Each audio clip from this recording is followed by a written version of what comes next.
Assalamualaikum warahmatullahi wabarakatuh. Shalom, Om Swastiastu, Namo Buddhaya, dan salam kebajikan bagi kita semua. Salam hormat Dewan Juri yang arif dan bijaksana, serta para sivitas pemerhati hukum yang kami banggakan.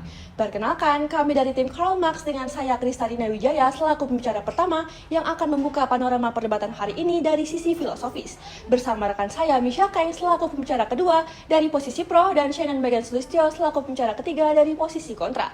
Dengan mosi hari ini, peran pemerintah dalam pembatasan media sosial untuk melindungi moralitas publik.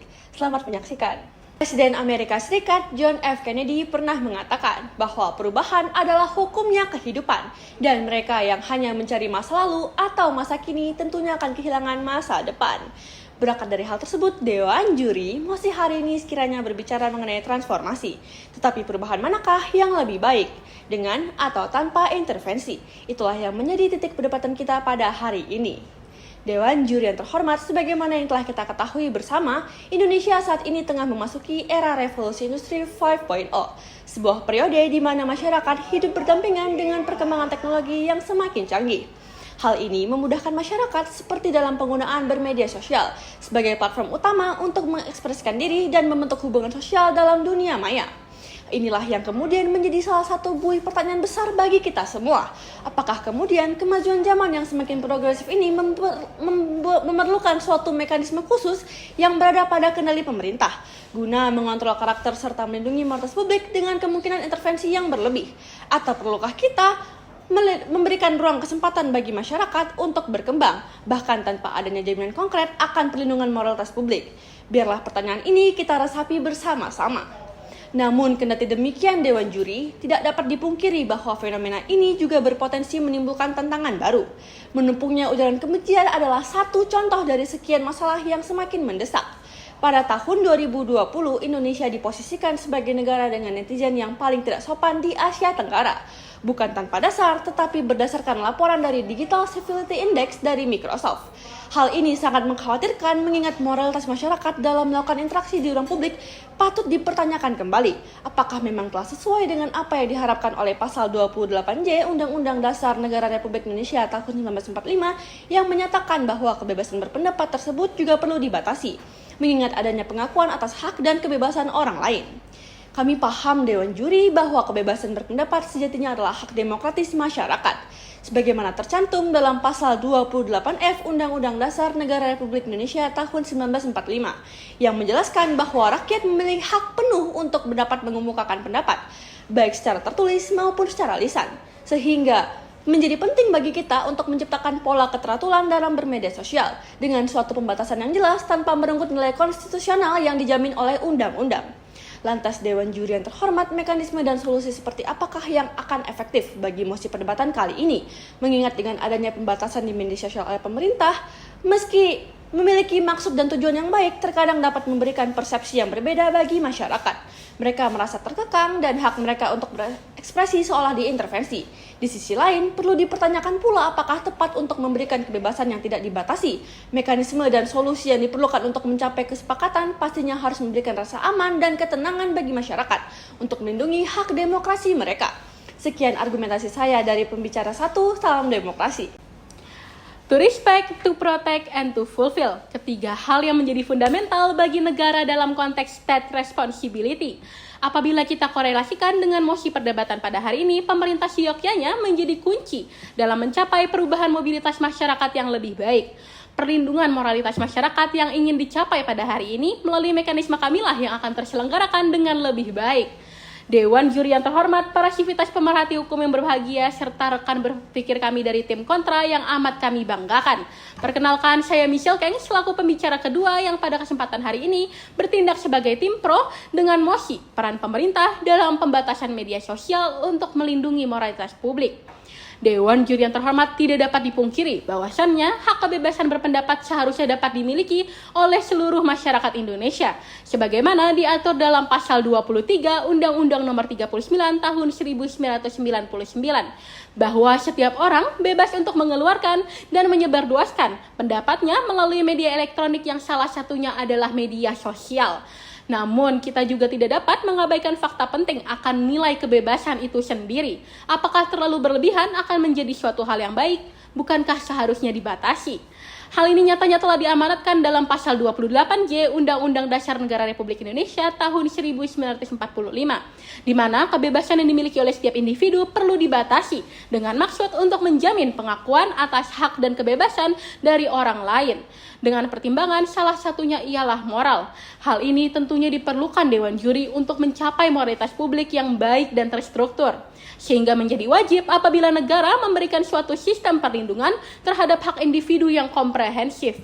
Jika tidak terdapat keterlibatan pemerintah dalam bentuk regulasi, maka biarlah kami pertanyakan kembali bagaimana mekanisme tim kontra dalam hal ini dapat memberikan perlindungan hukum yang konkret bagi masyarakat. Dewan Juri yang terhormat, perlu kami tekankan bahwa moralitas masyarakat senantiasa berkembang seiring dengan dinamika lingkungan sosial di sekitar mereka, yang mana peran signifikan dalam membentuk nilai-nilai moral yang dipegang oleh masyarakat. Tidak terkecuali pengaruh eksternal dari media sosial yang dalam beberapa kasus dapat membawa masyarakat ke dalam pusaran penurunan moralitas. Media sosial meskipun bukanlah agen utama dalam membentuk karakter seseorang, tetapi memiliki pengaruh yang besar dalam pembentukan karakter dan pola pikir individu. Maka dari itu Dewan Juri yang terhormat, pembatasan media sosial yang kami gaungkan adalah pembatasan di mana pemerintah berperan untuk memerangi hal-hal negatif dalam media sosial seperti judi online, pornografi, dan ujaran kebencian. Kami selaku tim pro tidak menggaungkan pembatasan penuh yang mengekang masyarakat dalam bermedia sosial. Hanya saja dibutuhkan suatu sistem yang dapat mengawasi dan mengontrol sisi negatif dari media sosial itu sendiri. Bayangkan Dewan Juri apabila tidak dilakukan pengawasan dan pembatasan, sementara di tengah media sosial ditemukan banyak konten negatif. Apakah tim kontra dapat menjamin bahwasannya masyarakat tidak akan terpengaruh hal tersebut? Maka dari itu Dewan Juri yang terhormat, satu-satunya jalan yang dapat kita tempuh untuk melindungi moralitas publik adalah dengan melakukan pembatasan media sosial sehingga konten-konten negatif tidak dapat menjangkau para penggunanya. Ketiga, Dewan Juri yang terhormat, berkaitan dengan peran pemerintah, kita mengenal istilah yang disebut dengan state responsibility, di mana pemerintah berkewajiban untuk melindungi, menghargai, dan memenuhi hak dari masyarakatnya sebagai bentuk perwujudan dari komitmen pemerintah itu sendiri, tak terkecuali dalam pemenuhan hak masyarakat atas lingkungan hidup yang baik dan sehat. Media sosial juga termasuk ke dalam konteks lingkungan hidup, yang mana masyarakat seharusnya berada dalam ekosistem digital yang aman, sesuai dengan pasal 40A ayat 1 Undang-Undang Nomor 1 Tahun 2024 tentang perubahan kedua atas Undang-Undang Nomor 11 Tahun 2008 tentang informasi dan transaksi elektronik, yang menyatakan bahwa pemerintah bertanggung jawab atas perwujudan ekosistem digital yang aman, akuntabel, adil, dan inovatif. Dalam mewujudkan hal ini, maka pemerintah dapat melakukan suatu hal yang bersifat mengintervensi penggunaan media sosial layaknya yang tertera dalam pasal 40 ayat 2B UU ITE, yang membenarkan pemerintah untuk melakukan pemutusan akses terhadap informasi elektronik yang dianggap pelanggar undang-undang. Pun dalam hal ini Dewan Juri yang terhormat, kami memahami kekhawatiran tim kontra mengenai adanya intervensi kebebasan berpendapat yang dimiliki masyarakat. Kami sebagai tim pro menghadirkan mekanisme yang akan mengatasi kekhawatiran tim kontra sekaligus melindungi moral masyarakat. Kami menghadirkan polisi virtual yang bersifat preventif dan bekerja dalam menyaring konten-konten bermuatan negatif serta memberi peringatan terhadap konten yang dianggap melanggar undang-undang. Sistem ini adalah bentuk pemerintah dalam mengawasi dan mengontrol kegiatan masyarakat dalam bermedia sosial. Dewan Juri yang terhormat, kegiatan di media sosial sesungguhnya merupakan perpanjangan tangan dari kehidupan nyata. Lantas, apabila kegiatan interaksi masyarakat di kehidupan nyata dapat diawasi dan dikontrol oleh polisi konvensional, mengapa menjadi berbeda ketika kita berbicara mengenai polisi virtual, Dewan Juri? Bukankah yang memang kita cita-citakan sejak awal dari mosi perdebatan ini adalah adanya moralitas yang terlindungi? Terima kasih. Menurut Habis Nabin, kebebasan berpendapat adalah fondasi demokrasi dan kita semua bertanggung jawab untuk menjaganya. Dewan Juri yang terhormat serta rekan berpikir yang kami banggakan, perkenalkan saya Shannon Megan Sulistyo selaku pembicara ketiga tim kontra yang akan membahas dalam perspektif sosiologis. Dengan ketidaksetujuan terhadap mosi hari ini yaitu peran pemerintah dalam pembatasan media sosial untuk melindungi moralitas publik. Dewan Juri yang terhormat, sebagai masyarakat Indonesia kita menganut paham demokrasi. Sebagaimana telah termaktub dalam pasal 28F ayat 3 Undang-Undang Republik Indonesia tahun 1945, maka ketika pemerintah membatasi media sosial, hal ini justru menciptakan kekhawatiran terhadap pemerintah yang dianggap memiliki intensi tertentu dalam menyensor informasi. Dan masyarakat akan kehilangan akses terhadap informasi yang penting dan bisa jadi terjebak dalam berita yang keliru atau salah. Yang pertama, Dewan Juri yang terhormat, dalam konteks moralitas publik sendiri, media sosial bukanlah sebagai alat pembentuk karakter secara langsung, melainkan lebih sebagai eksternalitas yang mencerminkan karakter individu yang telah terbentuk dalam lingkungan kecil seperti keluarga dan komunitas. Karena pada dasarnya, hakikat manusia memiliki kesadaran diri masing-masing untuk memiliki konten yang baik atau buruk bagi mereka. Terlebih lagi, Dewan Juri yang terhormat, sebagaimana yang telah kita ketahui, kita tengah memasuki revolusi 5.0, di mana perkembangan teknologi dan informasi bergerak beriringan dengan adaptasinya perkembangan masyarakat yang jauh lebih baik. Dan seharusnya masyarakat lebih diberikan kebebasan dan kepercayaan yang penuh oleh pemerintah untuk beradaptasi langsung dalam menggunakan media sosial dengan bebas dan bijaksana. Yang kedua, Dewan Juri yang terhormat menilik kembali kepada teori Roscoe Pound yang menyatakan bahwa hukum adalah alat untuk rekayasa sosial, di mana hukum seharusnya digunakan untuk mengembangkan masyarakat, bukan untuk memperlambat atau membatasi kebebasan individu. Bertolak belakang dari teori tersebut, penerapan polisi virtual membuat masyarakat resah dan takut untuk berpendapat dan menutup diri dari sarana publik. Media sosial seharusnya dijadikan sebagai platform untuk self-expression yang tidak dapat dibatasi oleh hak demokrasi masyarakat. Ketiga, Dewan Juri yang terhormat, dengan dilakukannya pembatasan media sosial oleh pemerintah justru mencerminkan dampak negatif. Berkaca dari aksi demo 22 Mei tahun 2019, pemerintah melakukan pembatasan yang bertujuan untuk mencegah penyebaran informasi yang dilihat dapat merugikan pihak pemerintah. Padahal Dewan Juri yang terhormat, kebebasan berpendapat sejatinya merupakan hak masyarakat. Bahkan Komisi untuk Orang Hilang dan Korban Tindak Kekerasan Kontra S mengkritik langkah pemerintah karena warga dianggap perlu mengungkapkan perasaan mereka terhadap proses pemungutan suara yang mereka rasa tidak adil.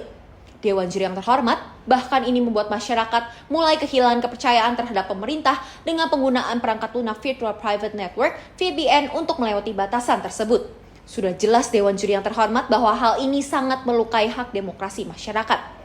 Dewan Juri yang terhormat, contoh dari pembatasan media sosial yang tidak membangkitkan kepercayaan masyarakat juga dapat dilihat dari negara Tiongkok yang meluncurkan jaringan Great Firewall yang pada akhirnya membuat masyarakat juga menggunakan VPN. Laporan Freedom House tahun 2021 menunjukkan kebebasan berinternet di Tiongkok menjadi negara yang paling rendah di dunia dengan skor indeks 10 dari 100 poin. Sehingga hal ini memperlihatkan bahwa pembatasan media sosial tidak efektif dalam melindungi moralitas publik. Sebaliknya, masyarakat justru akan selalu mencari cara dalam melewati batasan tersebut. Contoh lain dari akibat perbatasan ini, Dewan Juri, negara Costa Rica dengan sistem hukum yang sama dengan Tiongkok, memiliki kebebasan individu, khususnya kebebasan berinternet dengan bebas. Walaupun Costa Rica mungkin tidak memiliki teknologi secepat negara-negara besar seperti Tiongkok, namun kebebasan yang tidak dibatasi mampu menciptakan ruang digital yang sehat dan produktif. Laporan Freedom House tahun 2024, Costa Rica menempati peringkat kelima di dunia dengan skor 86 dari 100 poin. Oleh karena itu, Dewan Juri yang terhormat, kami seharusnya lebih berkonsentrasi pada menjalankan kebebasan berinternet dengan sukses tanpa mengorbankan prinsip moralitas publik. Dewan Juri yang terhormat, kami dari tim kontra menekankan metode pencegahan yang lebih sesuai dengan prinsip demokrasi Indonesia, tanpa bentuk mekanisme represif seperti polisi virtual. Kami percaya ada cara yang lebih baik, yaitu dengan pendekatan yang lebih proaktif dengan menyelaraskan kebijakan pemerintah dan perusahaan media sosial. Sebelum beroperasi di pasar Indonesia, perusahaan-perusahaan media sosial tersebut harus menyepakati regulasi yang melindungi kepentingan demokrasi.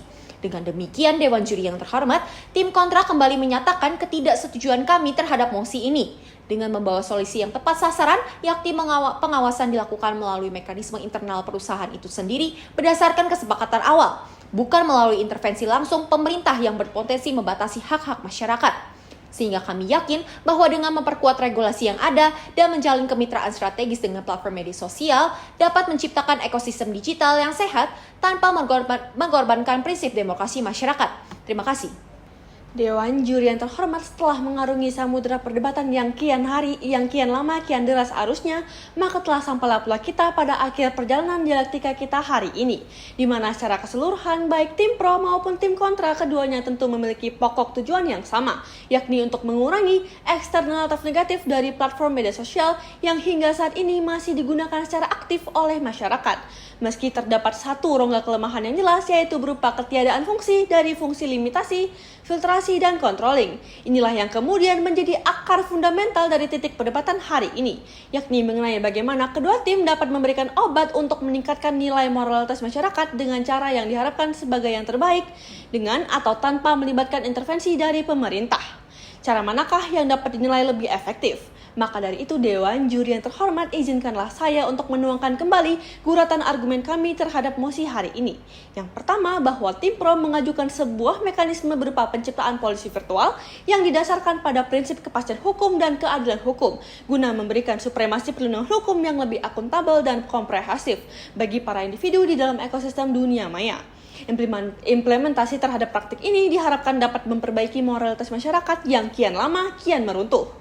Yang kedua, bahwa tim kontra menyatakan penolakan mereka terhadap gagasan tersebut karena alih-alih menyembuhkan dengan racikan obat yang tepat, menurutnya malah hanya akan semakin memperkeruh mobilitas sosial masyarakat. Kebebasan berekspresi tidak sebaiknya diintervensi oleh pemerintah, dikarenakan perusahaan pun setidaknya sudah memiliki kebijakannya tersendiri. Inilah yang seharusnya dipotensikan, sehingga pemerintah tidak perlu terlibat secara langsung dalam praktek pembatasan tersebut. Maka Dewan Juri yang terhormat, baik pada posisi pro maupun posisi kontra, dihadirkanlah solusi yang diharapkan menjadi penerang terhadap pembatasan media sosial untuk melindungi moralitas publik. Terima kasih.